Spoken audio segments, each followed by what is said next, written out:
नमस्कार, कल्पनाच ब्लॉगमध्ये तुमचं अगदी मनापासून स्वागत. बऱ्याच जणांना पैसे कमवायचे कसे हे माहीत असतं, परंतु ते कसे खर्च करायचे, कुठे खर्च करायचे याचा काही अंदाज नसतो किंवा याचं नियोजनच नसतं. तर यासाठीच तुमच्याशी एक छानसा असा व्हिडिओ शेअर करणार आहे आज मी. काही दिवसांपूर्वी अहिल्यानगरमध्ये डिजिटल महाकुंभ हा कार्यक्रम झाला आणि या कार्यक्रमामध्ये फायनान्स या विषयातील भारतामधील नंबर 1च्या कंटेंट क्रिएटर CA रचना रानडे यांचा मुलाखतीचा कार्यक्रम होता. तर याच कार्यक्रमामध्ये त्यांनी आर्थिक नियोजनाविषयी भरपूर अशा महत्त्वाच्या गोष्टी सांगितल्या. तर व्हिडिओ शेवटपर्यंत पहा, कारण तुम्हाला या व्हिडिओमधून भरपूर काही शिकायला मिळणार आहे. आणखी चॅनलला सबस्क्राईब केलं नसेल तर सबस्क्राईब करून घ्या, म्हणजे तुम्हाला असे छान छान व्हिडिओ पाहायला मिळतील.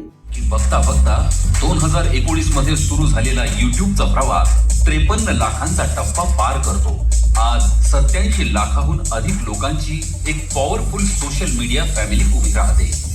फायनान्शियल लिटरसीला प्रमोट करणारं त्यांचं कॉन्ट्रीब्युशन यूट्यूब नेक्स्ट अप पासून ते मटा सन्मान यूथ आयकन पर्यंत आज सर्वज्ञात आहे.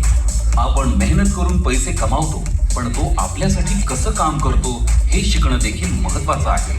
म्हणूनच आपल्या पैशाची आर्थिक रचना कशी करायची हे सांगण्यासाठी अहिल्यानगर डिजिटल महाकुंभ मध्ये येत आहेत CA रचना रानडे.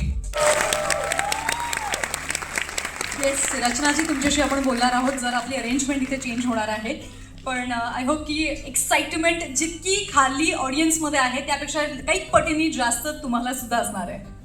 विषय कठीण पण शिकवण्याची शैली अत्यंत गोड, फायनान्सला मराठीत आणणाऱ्या, डिजिटल शिक्षणाला नवपरिणाम देणाऱ्या आपलीच रचना, आर्थिक रचना या सेगमेंटमध्ये chartered accountant, teacher, finance educator, digital creator CA रचना रानडे यांचं. तुझं बोलून तू दमली नशील, पण मी ऐकून नक्की दमल्यात. काय मला सांग की अशा एवढ्या सगळ्या गोष्टी आपल्या नावाच्या मागे लागतील असा कधी विचार केला होता का? कधीच नाही. कधी म्हणजे शाळेत तर म्हणजे माझ्या बाई हसतात अजूनही असं काही बघून की रचना हे तू केलेलं आहेस, कारण प्रचंड मस्तीखोर, कधी टॉप 5 मध्ये न येणारी अशी मी आहे. तर काय माहिती कसं काय घडलं बाबा. पण मला जो CAच्या विद्यार्थ्यांसाठीचा व्हिडिओ आहे, म्हणजे डिफरन्स बिटवीन ऑडिटिंग आणि इन्व्हेस्टिगेशन, असा माझा युट्यूबवरचा पहिला व्हिडिओ आहे. आणि तिथनं ही सुरुवात झाली की चॅनल आहे बाबा आपला आता, आणि ह्याच्यावर CAचे लेक्चर्स आपण अपलोड करायचे. पण कधीच डोक्यात असं नव्हतं की CA सोडून कोणी माझा चॅनल बघू शकेल. जेव्हा पहिलं लेक्चर माझं जे बेसिक्स ऑफ स्टॉक मार्केट, जे पैकी हिट झालं असं म्हणायला हरकत नाही, म्हणजे स्टॉक मार्केटचं माझं पहिलं लेक्चर जे 90 मिनिटांचं आहे आणि जे मी यूट्यूबवर टाकलं त्याच लेक्चरला आज 3 करोडपेक्षा जास्ती व्ह्यूज आहेत. तर ते लेक्चर जेव्हा टाकलं त्याच्यानंतर माझी अशी अपेक्षा होती की प्रतिसाद येईल तो CAच्या विद्यार्थ्यांकडनं, MBAच्या विद्यार्थ्यांकडनं. आणि मी कॉमेंट सेक्शन जेव्हा वाचत होते तेव्हा सगळे कॉमेंट्स असेच, मी डॉक्टर आहे आणि तरी पण मला कळतंय तुम्ही काय. कायम मुली म्हणतात की फार म्हणजे मेल डॉमिनेटेड ह्याच्यात फिमेल्स येणं किती कष्टाचं असतं, आणि हे सगळं other way to look at it. आपल्यावर जबाबदारी कमी असते तुलनेने. म्हणजे किती नाही म्हटलं तरी अजूनही समाजामध्ये प्रायमरी ब्रेड अर्नर अजूनही पहिला पुरुषच पकडला जातो. Female income will be considered as an additional income. हे करेक्ट का रॉंग हे मी म्हणत नाही आहे, हे एक ओव्हरऑल मी जनरल सांगते, जनरलाइज स्टेटमेंट देते मी.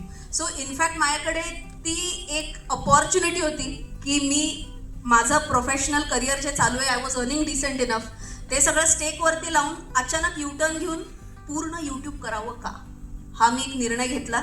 आणि एकदा निर्णय घेतला की मग काय, एक बार मैंने ठान ली तुम्ही खुद की भी नाही सुनती. एक नंबर. मला ऍक्च्युली हेच विचारायचं होतं की जेव्हा पहिल्यांदा व्हिडिओ तू टाकलास युट्यूबवरती, त्यामागची काय कल्पना होती, कुठून ते इन्स्पिरेशन मिळालं, त्याचं उत्तर तुम्ही ऑलरेडी दिलं आहे. पण मला सांग की ऑफलाईन क्लासरूम पासून ऑनलाईन जगात आल्यानंतर काय चॅलेंजेस वाटले की अरे हे तिकडं वेगळं होतं, इथे जरा मोठाच व्याप आहे हा. ऑफलाईन टू ऑनलाईन येणं खूप अवघड असतं माहितीये का. कारण तू विचार कर, मी ॲज अ टीचर 10 वर्ष शिकवलेलं आहे. सो मी कायम, तुम्ही असं विचार करा की मी शिकवते, आत्ताही मी जनरली ट्राय तरी करते. लाईट्स तर खूप हार्श आहेत, पण I am trying to see की लोकांची चेहऱ्यावरती काय एक्सप्रेशन आहे, झोपलं नाही आहे ना कोणी, असं म्हणजे बघत असते मी. फीडबॅक्स मिळतात की लोकांना कळतंय, नाही कळतंय, एन्जॉय करतायत. हे क्लासरूम टीचिंगमध्ये कळतं आपल्याला. हां, पण ऑनलाईनमध्ये तू विचार कर, जेव्हा मी सुरुवात केली तेव्हा माझ्या घरी एक छोटीशी खोली होती, 8 बाय 8ची खोली होती. ते आमचं एक एक्स्ट्रा किचन असल्यासारखं होतं.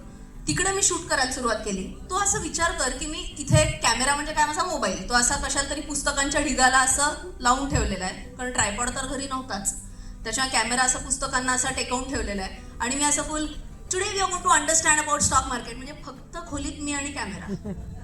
आणि मी अतिशय एक्साइट होऊन बोलते, म्हणजे जर कोणी शेजारनं जर आलं असतं तर त्यांना वाटलं असतं अरे बापरे हिला बहुतेक काहीतरी झालेलं आहे. कारण इट इज सो डिफिकल्ट. जेव्हा तुम्ही ऑफलाईन शिकवताय तेव्हा तुम्हाला फीडबॅक असतो समोरनं, कळतंय नाही कळतंय मजा येते. ऑनलाईनला तुम्ही you are on your own, तुम्हालाच आपल्याच जगात असतो. आणि हे व्हिज्युअलाइज करणं की मी जे लेक्चर देते ऑनलाईन त्यातलं कुठे अवघड होऊ शकेल लोकांना आणि कुठली कॉन्सेप्ट जास्ती डिटेलमध्ये एक्सप्लेन करायला पाहिजे, कुठली ब्रीज थ्रू केली पाहिजे. आय थिंक इथं माझा तो 10 वर्षांचा टीचिंग एक्सपिरियन्स खूप कामी आला. कारण मी अनेक वेळेला जेव्हा यूट्यूब व्हिडिओज करायचे तेव्हा मी अचानक पॉज घ्यायचे आणि म्हणायचे हे अवघड वाटलं ना, काळजी नका करू मी सांगते. आणि कॉमेंट सेक्शन असंच भरलेलं असायचं की तुम्हाला कसं कळालं की आम्हाला इथं अवघड वाटलं. कारण तो माझ्यामध्ये हा 10 वर्षांचा जो माझा टीचिंग एक्सपिरियन्स होता ते कुठेतरी इथं कामी आलं. सो हा सगळ्यात मोठा चॅलेंज ओरिजिनली हाच होता की काहीच फीडबॅक नसताना 100% एक्साइटमेंटनी कॅमेऱ्याशी बोलायचं. हा खूप चॅलेंजिंग गोष्ट होती माझ्यासाठी. इंट्राडे ट्रेडिंग रिस्की असतं, त्याच्यापेक्षा तुम्ही कंपन्यांचे अनालिसिस करा, म्युच्युअल फंड्स करा. म्हणजे जसं आपण रोटी कपडा मकान, बरोबर, अन्न वस्त्र निवारा हे आपण जर आपल्या बेसिक्स हे आपण शाळेत शिकतो, तसं फायनान्शियल बेसिक्समध्ये इमर्जन्सी फंड, इन्शुरन्स आणि इन्व्हेस्टमेंट या 3 जर आपण आपल्या बेसिक रिक्वायरमेंट्स असं जर आपण शिकलो तर नक्कीच मुलांचे या गोष्टीकडे बघण्याचा दृष्टिकोनही चांगला होऊ शकेल. सो कंपल्सरी असायलाच हवं आहे. वाली मी असा एक मेसेज येणार की हे ॲप डाउनलोड करा, आणि हे घडलेल्या गोष्टी आहेत ना सोनाली. ॲप डाउनलोड करायला लावतात आणि सांगतात सुरुवात एक 2 लाख 3 लाख पासून गुंतवणूक सुरू करूयात आपण. अच्छा, इथे 3 लाख तर लोकांकडे अशा आरामात आहे, हे मला नवीन कळतं. 3-3 लाख लोक 3-3 लाख रुपये असे लोक इन्व्हेस्ट करतात. ॲप त्यांनीच बनवलेलं आहे. सो त्यांच्या ॲपमध्ये दिसतं की तुम्हाला हे शेअर्स मिळालेले आहेत, तुमचं एवढा गेन झालेला आहे, सगळं तुम्हाला दिसतंय ॲपवरती. लोक खुश, वा आम्हाला IPOची अलॉटमेंट मिळाली, एवढा पैसा आमचा वाढलेला आहे. मग ते सांगतात आता 3 लाख तुम्ही टाकलेत ना, आता 6 लाख टाका, बघा कसे पैसे वाढत आहेत. परत एक कॉमन गोष्ट, मग डबल टाकले, असं करत जेव्हा तुमचं एक साइजेबल अमाऊंट होते आणि जेव्हा तुम्ही विड्रॉ करायला जाता ते पैसे, तेव्हा असे मेसेजेस येतात की विड्रॉवल चार्जेस 20 लाख रुपीज. आणि जेव्हा हा मेसेज येतो ना तेव्हा कळतं की काहीतरी गणित फसलेलं आहे. सो सिम्पल आहे, या सगळ्यांच्या मागे एकच गोष्ट आहे, हाव जर नसेल, जर तुम्ही रिअलिस्टिक एक्सपेक्टेशन ठेवल्या ना तर तुम्ही फ्रॉडला फसणार नाहीत. सो माझी कुठली तुम्हाला जर अशी इमेज दिसली की तुम्हाला 25 दिन में पैसा डबल टाईप जर असं काही वाटतंय, ते सगळे फ्रॉड आहेत. किंवा सिम्पल मी सांगते की ब्लू टिकची जी कॉन्सेप्ट असते, व्हेरीफाईड टिक असते अकाउंट्सला, माझी जर जाहिरात असेल तर ती माझ्याच अकाउंटवरनं आली पाहिजे, व्हेरीफाईड टिकवाल्या अकाउंटवरनंच आली पाहिजे. दुसऱ्या अकाउंटवरनं असेल तर ही फ्रॉड असण्याचे मॅक्सिमम चान्सेस आहेत. सो प्रलोभनांपासून दूर राहा, आपोआप तुम्ही फ्रॉड्सपासून वाचाल. खूप छान सांगितलं सू. आणि यावरच थोडंसं अजून आम्हाला गाईड करशील तर हे जे शॉर्टकट मनी आपल्याकडे येतोय तर हे कसं ओळखायचं की हे प्रलोभन आहे आणि इथं आपली फसवणूक होऊ शकते, त्यासाठी कुठल्या अशा गोष्टी आहेत की अरे ये गलत जगा आहे. मी म्हणलं तसं, if it is too good to be true it is not true. Simple. मला लोक म्हणतात ना की तुम्हाला काय वाटतं मार्केटमधनं किती रिटर्न्स मिळणार, म्हणलं साधारण 12%, 13%, 14%, 15% साधारण.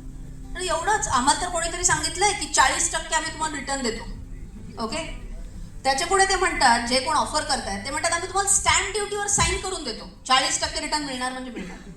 आता तुम्ही सांगा, जर हा व्यक्ती तुमच्याकडनं पैसे घेतलेले त्यांनी, भलेही तुम्हाला स्टॅम्प पेपरवर लिहून दिलेले आहे आणि तो माणूस पळून गेला, तुम्ही केस लावणार आहे त्याच्यावरती? तुम्ही भांडत बसणार आहे कोर्ट ऑफ लॉ मध्ये? नाही ना. सो जेव्हा मी मगाशी म्हणलं असं too good to be true जिकडे वाटेल ना, जे नॉर्मलपेक्षा डिव्हिएट होऊन जात आहे ते 100% प्रलोभन आहे, ते फ्रॉडच असणार आहे. सो अजिबात ह्याच्या बळी नाही पडायचं. तुझ्या रिसर्चप्रमाणे किंवा तू जितक्या लोकांशी आजपर्यंत इंटरॅक्ट केलंय त्यामध्ये काय लक्षात आलं की ह्यामध्ये फसवणूक होणाऱ्यांचा वयोगट कुठला आहे? यंगस्टर्स, आपण म्हणूया की सिनियर सिटीजन्स, की एक मिडल क्लास? नाही, आय थिंक इथं नो डिस्क्रिमिनेशन, सगळे याला बळी पडतात. एखादा कॉल येतो की सर किंवा मॅडम तुमचं अमुक गोष्ट एक्सपायर होणार आहे. अच्छा हो का, बरं ठीक आहे, काय काय पाहिजे तुम्हाला? तुम्हाला एक OTP येईल, तुम्हाला OTP द्या फक्त. कारण आपल्या डोक्यात वेगळे विचार चालू असतात आणि आपण एका वेगळ्या झोनमध्ये असतो कम्प्लिटली. आपण न कळत तो OTP देऊन टाकतो. पुढं काय होतं ते तुम्हाला माहिती आहे. सो जेव्हा तुम्ही खूप बिझी असाल तेव्हा ह्या गोष्टी करू नका. तुम्ही सांगा आत्ता नाही, मला 10 मिनिटांनी फोन करा. सो अशा याने आपण वाचू शकतो या फ्रॉड्सपासून. खूप खूप त्याच्यात कायम लक्षात ठेवा, फ्रॉडस्टर्स आपल्यापेक्षा एक पाऊल पुढे असणार आहेत. So we have to be extremely careful, तर आपण कदाचित वाचू शकू याच्यात. अत्यंत महत्वाची गोष्ट तू सांगितलेली आहेस. मर्जी तुमच्या जोडीनं मी आले, फिरतीच्या या रंगी राया चिंबोली में झाले. राया सोडा तरी काळ येळ नाही परी, पुन्हा भेट कवा तरी साजना. मला जाऊ द्या ना घरी, मला जाऊ द्या ना घरी, मला जाऊ द्या ना घरी, आता वाजले की 12.